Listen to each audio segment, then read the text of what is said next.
पर जो था अभी हम किसानों ने जाकर ये करने का एक निर्णय लिया है।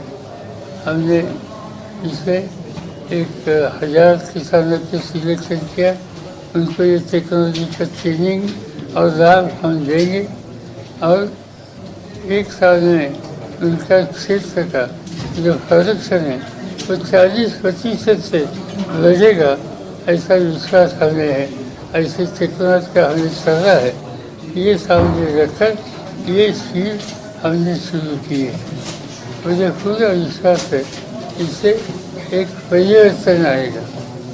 आज हम शुगरकेन से शुरुआत करते हैं, 1-2 साल के बाद अन्य फसल का भी हम इस्तेमाल करेंगे।